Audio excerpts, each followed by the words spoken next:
Hello, this video is going to review how to write a body paragraph. So in Unit 3, we spent a lot of time on how to write a really good thesis as well as an introduction. And so we're going to get into the second part, which is the body paragraph. So first things first, we always want to pay attention to the prompt. What's the question that we're being asked to answer? What are we being asked to write an essay about using the text and or film and or play to support our ideas?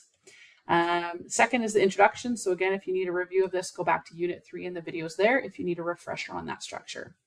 What we're focusing on in this video is the body paragraph. So we're writing a 5-paragraph essay, which includes an introduction, 3 body paragraphs, and a conclusion. And so we're going to spend some time here on the body paragraphs. Hopefully you've had a look at this already, but a good body paragraph has a topic sentence, 2 supporting details, and then some connection and exploration of how those details are proving your stated thesis. At the bottom of this lesson page here are some transition words as well as a video on transition words. So these are words that are going to help you move from one example to another or from one body paragraph to another. So definitely have a look at those. Okay, so we're going to get right into an example of a body paragraph. If we go back and have a look at our planning page for the introduction, just a reminder that our topic question was for the story Two Kinds that we discussed earlier in the course. And we're going to be paying attention here to blueprint number 2. So how Jingmei finds no success in the tasks set out for her, she starts to lose her confidence. So reminder again of what our topic question is. Again, it's a pretty simplified one, but we're just using this for the purposes of an example.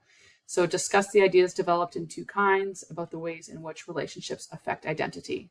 And so again, in Unit 3, we've come up with the thesis that the negative effect of an unbalanced parent-child power dynamic is one of destroyed confidence in themselves and their future goals. So we're trying to prove that Jingmei's mom has too much power, which is destroying Jingmei's identity, mostly in terms of confidence. So we start off every body paragraph with a really good topic sentence. This is going to be saying, what am I proving that's going to support the thesis? And it should be really similar to that blueprint that I just showed you. So blueprint 2 from your introduction. So one I've come up with here is eventually Jingmei starts to recognize her lack of success and begins to berate herself. Okay, great. That's what we're going to prove, is she's starting to realize that she's not feeling very good about herself. The next step is to provide supporting details and analysis. So a supporting detail is an example or a quote that's really specific from the text that is supporting the topic and proving it true. And so you're going to state the situation, make sure you name the characters, make sure the quote is really clear. If we're using a quote, make sure we include page numbers, which I haven't done here, but we'll include them in the example. And then you're going to talk about the analysis. So what is the outcome of the situation? How does this prove your thesis? And you should do this up to 3 times in each body paragraph, but you must do it at least twice. So that's what we've done here. So supporting detail 1. So Jingmei fails over and over with the tests and tasks that her mother gives her. That's still pretty general. I'm not even talking about a specific test yet. So I'm going to include a quote here where she says, one night she thinks, something inside me began to die. I hated the test, the raised hopes, and failed expectations. So that's my piece of evidence now, or my supporting detail. Now I need to go on and analyze how this proves my thesis. So I have here in this statement, Jingmei is recognizing that the identity that her mother has chosen for her, being a prodigy, is not working for her. She has failed time and again and has no idea what to do. Her confidence at the beginning of the story was high, but the word die tells readers that she is losing confidence quickly.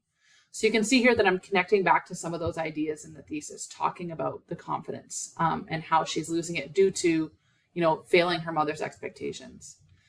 The second supporting detail or piece of evidence is later when she falls short at the recital, she says, but my mother's expression was what devastated me, a quiet blank look that said that she had lost everything. I felt the same way. So again, I'm going to go on and analyze that, connect it back to the thesis or topic sentence.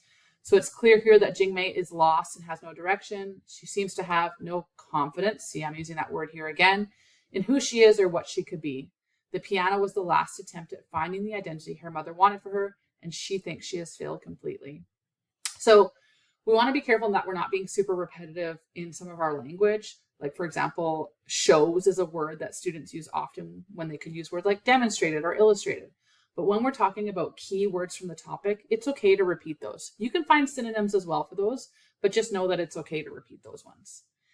The last sentence in a body paragraph is our concluding sentence. So basically, we have to link all of these ideas back to the thesis. So how is everything that I've just talked about proving my thesis? And so I'm going to make sure I try and use, again, some of those keywords. So I can already see the word power here and confidence. So I already know I'm trying to link back to the thesis here. The power that her mother has over her identity and her failure to meet those expectations continues to destroy any idea or confidence that Jingmei might have about her identity. So I'm very clearly linking back to the topic question about relationships and identity, as well as my thesis. So we want to make sure our concluding sentence does that. All right. So all together, visually, I'll just let you have a look at it. It would look like this, or you could do a variation of this. We want to make sure our page numbers are in there. Okay, we don't need to put the author's name because we've already said who the author is in the introduction, so we don't need to do that there. Okay, a couple of last thoughts are the 2/3 rule. And so a way that we can sort of remind ourselves to sort of get away from doing too much summary is you'll notice the red, which is my evidence. That's my, those are my pieces from the story. This is me talking about something specific that happened in the story.